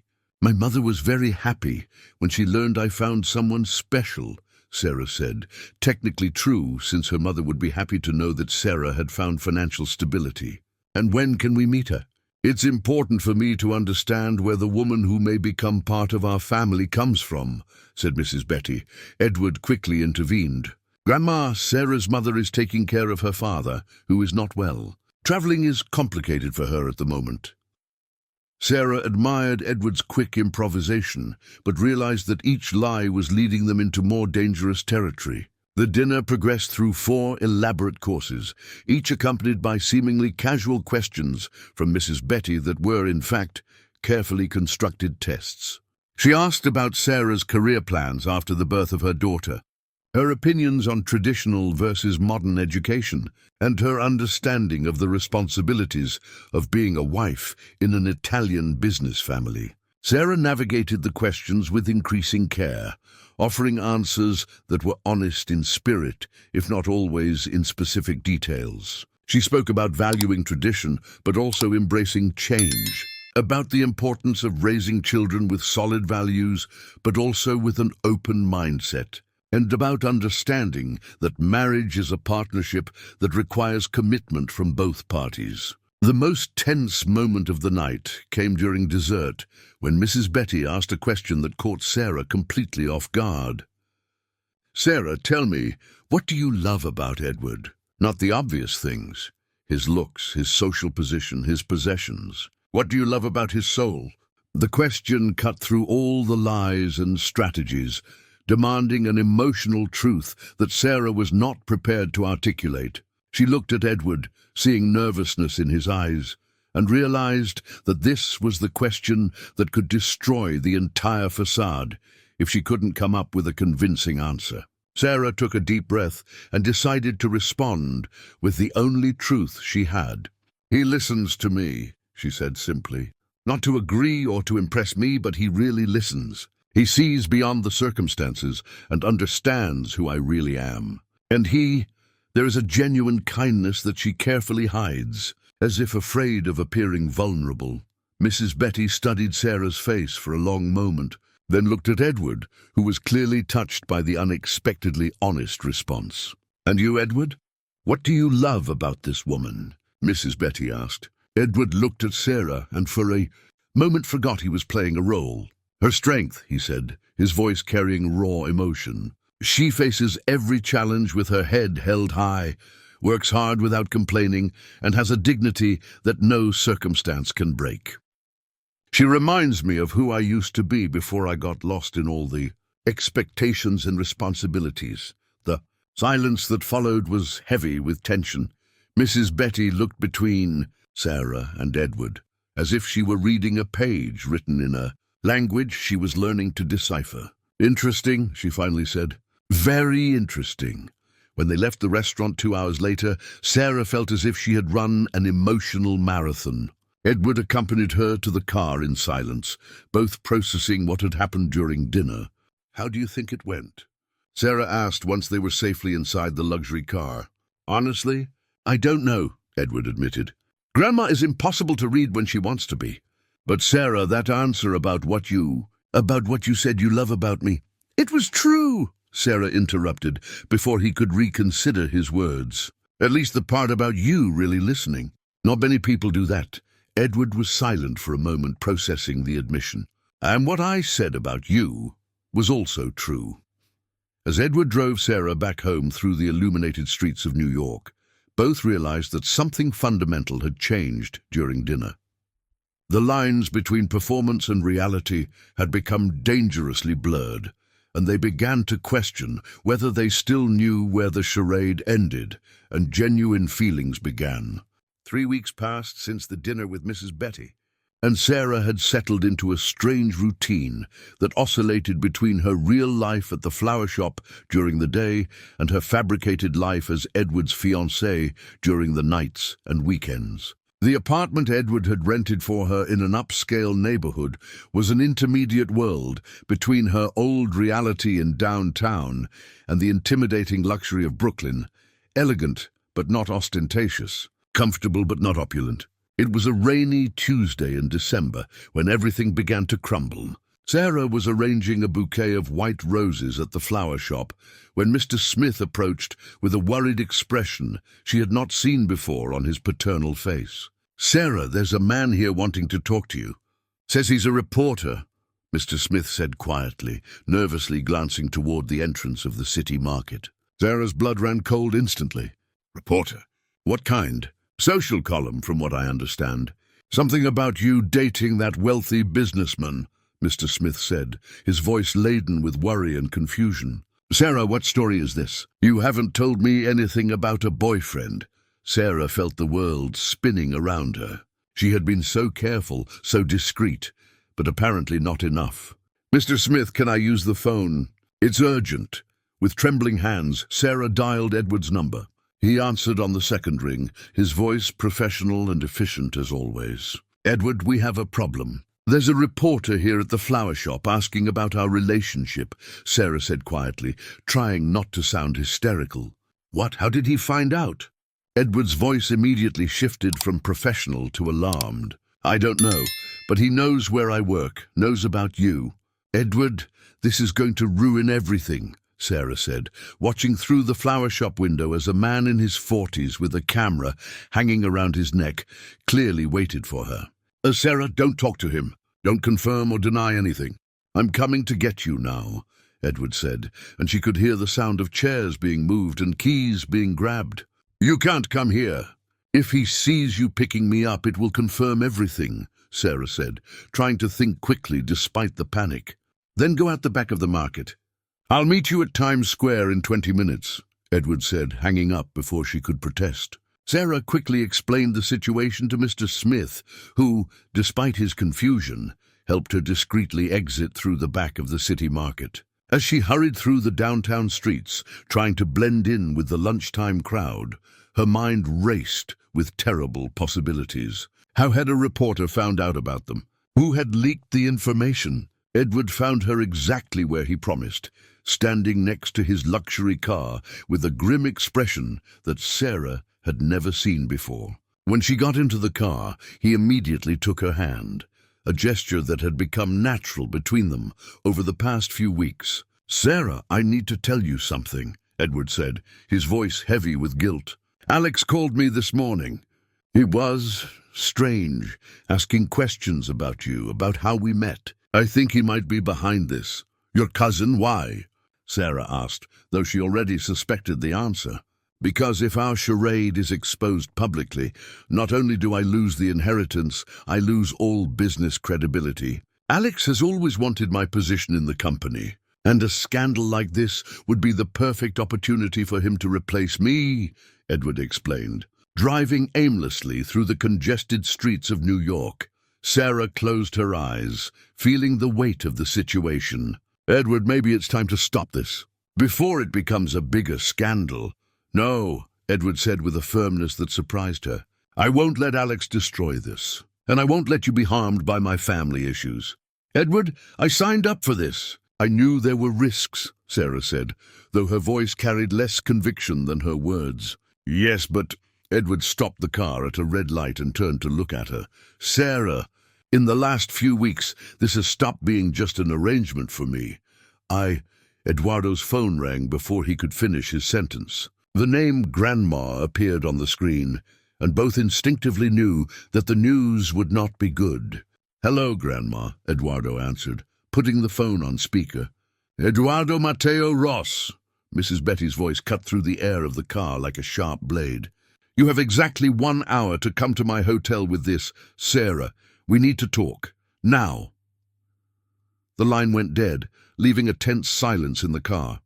Sarah looked at Eduardo, seeing the same terror in his eyes that she felt. She knows, Sarah said simply. It seems so, Eduardo confirmed, running his hands through his hair in a gesture of despair. Sarah, what do you want to do? We can still come up with an explanation or we can tell the truth, Sarah said, surprising herself with her own suggestion. Eduardo, I'm tired of lying, especially to a woman who clearly loves us, even if in a complicated way. Eduardo studied her face, seeing a determination that he admired even amidst the chaos. Are you sure? This could mean she will completely disinherit me, and I will lose the money you promised me, Sarah added. But Eduardo, look at us. Look at what we've become. We've spent so much time pretending to be in love that, well, the lines have gotten a bit blurred, haven't they? The admission hung in the air between them like a delicate confession. Eduardo reached for Sarah's hand again, intertwining his fingers with an intimacy that had gradually grown over the weeks. They have, he admitted.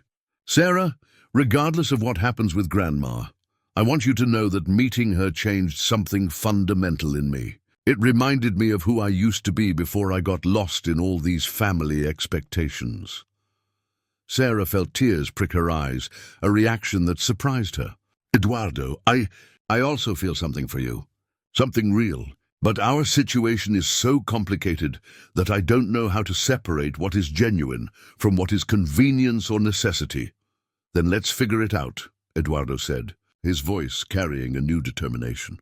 Let's tell the truth to Grandma, face the consequences, and then we'll see what remains when all the lies are removed. The hotel where Mrs. Betty was staying was the Fasano, a fortress of discreet luxury on Vittorio Fasano Street that catered exclusively to the international elite. When Eduardo and Sarah arrived at the presidential suite on the 10th floor, they found Mrs. Betty sitting in a blue velvet armchair, wearing a black Chanel suit and holding a glass of red wine as if it were a royal scepter. "Sit down," she said bluntly, pointing to the sofa in front of her. "And now explain to me why a private detective I hired discovered that Sarah Johnson works as an employee in a flower shop, lives in an apartment that costs $800 a month in downtown, and until 3 weeks ago had never set foot in a restaurant that cost more than $50 per person." The silence that followed was deafening. Sarah felt her daughter move in her belly, as if she were also reacting to the tension in the room. Eduardo opened his mouth to speak, but Sarah interrupted him. "Mrs. Betty, you are right about everything," Sarah said, her voice firm despite her nervousness. "I work at Mr. Smith's flower shop. I live in downtown, and I agreed to pretend to be Eduardo's fiancée for money because I am pregnant. Alone and desperate." Mrs. Betty raised an eyebrow, clearly not expecting complete honesty so quickly. "But," Sarah continued, finding courage she didn't know she had, "in the last few weeks, something has changed. We are no longer just pretending. At least I'm not." Eduardo looked at Sarah with a mix of admiration and love that was impossible to hide. "Grandma, I asked Sarah to do this because I was desperate to keep my inheritance and my position in the company. But she's right, something has changed. I have truly fallen in love with her." Mrs. Betty placed the glass of wine on the coffee table with a calculatedly dramatic movement. "You two are fools," she finally said. Sarah and Eduardo exchanged confused glances, unsure if they had heard correctly. "Fools," Mrs. Betty repeated, but this time there was a small smile playing at the corners of her mouth. "Do you think a 78-year-old woman who built a business empire can't recognize true love when she sees it?" "Grandma, I don't understand," Eduardo said, his voice hesitant. "Eduardo, my dear grandson, I knew you were lying from the first meeting. Sarah's story about working in landscaping was obviously made up on the spot. She didn't know how to use half the utensils in the restaurant. And you two had the body language of two people who barely knew each other," Mrs. Betty explained. Sarah felt her face burn with embarrassment. "So why didn't you expose us immediately?" "Because I wanted to see where this would lead," Mrs. Betty said simply. "Eduardo, you spent 15 years choosing empty women who were only interested in your money, or completely isolating yourself from relationships. Then a hard-working, honest, pregnant woman appears, and you choose her not despite her situation, but because of the character she demonstrates in facing it." Eduardo fell silent, processing the revelation that his grandmother had orchestrated a much more elaborate test than he had imagined. "And Sarah," Mrs. Betty continued, turning to her, "you could have chosen any story to impress me. You could have invented a glamorous past or a rich family. Instead, you spoke about values, honest work, and raising your daughter with dignity. That told me everything I needed to know about your character. So, do you approve?" Sarah asked, barely daring to believe the direction of the conversation. "I approve of the true love that has grown between you two, yes. But I do not approve of lies, even if well-intentioned," Mrs. Betty said, her tone becoming more serious. "If you want my blessing and support, you need to promise that there will be no more deceptions between you." Edward stood up and knelt beside his grandmother's chair, taking her wrinkled but still strong hands. "Grandma, I promise." "And I also promise that I will cherish Sarah and protect her as she deserves." Sarah felt tears streaming down her face, tears of relief, gratitude, and something she was beginning to recognize as true love. "Mrs. Betty, I promise to be honest with you and honor the values of the Ross family." Mrs. Betty looked between the two for a long moment, then smiled, the first genuinely warm smile that Sarah had seen from her. "So," she said, "when is the real wedding?" 6 months later, Sarah held her newborn daughter, Sophia Betty Ross, in her arms, while watching Edward plant red roses in the garden of the house they had bought together in an upscale neighborhood. The flower shop Sarah and Edward had opened the previous week, a joint venture that combined Sarah's plant knowledge with Edward's business vision. Mrs. Betty, who had moved to a smaller house in the same neighborhood to be close to her great-granddaughter, watched from the living room window with a satisfied smile. She had gained not only a granddaughter and a great-granddaughter, but had seen her grandson transform from a man fulfilling obligations into someone living for love and choice. "You knew from the beginning, didn't you?"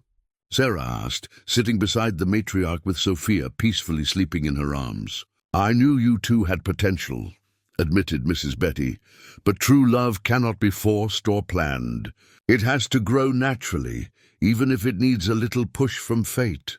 "Or a meddling grandmother," Sarah laughed, a sound that filled the house with a happiness that Edward had never experienced. When he entered, with dirt under his nails and a radiant smile on his face, Sarah knew with absolute certainty that she had made the right decision in that cafe in Brooklyn months ago. What had started as a desperate lie had transformed into the purest truth of their lives. Edward had found a woman who loved him for who he truly was, not for what he owned.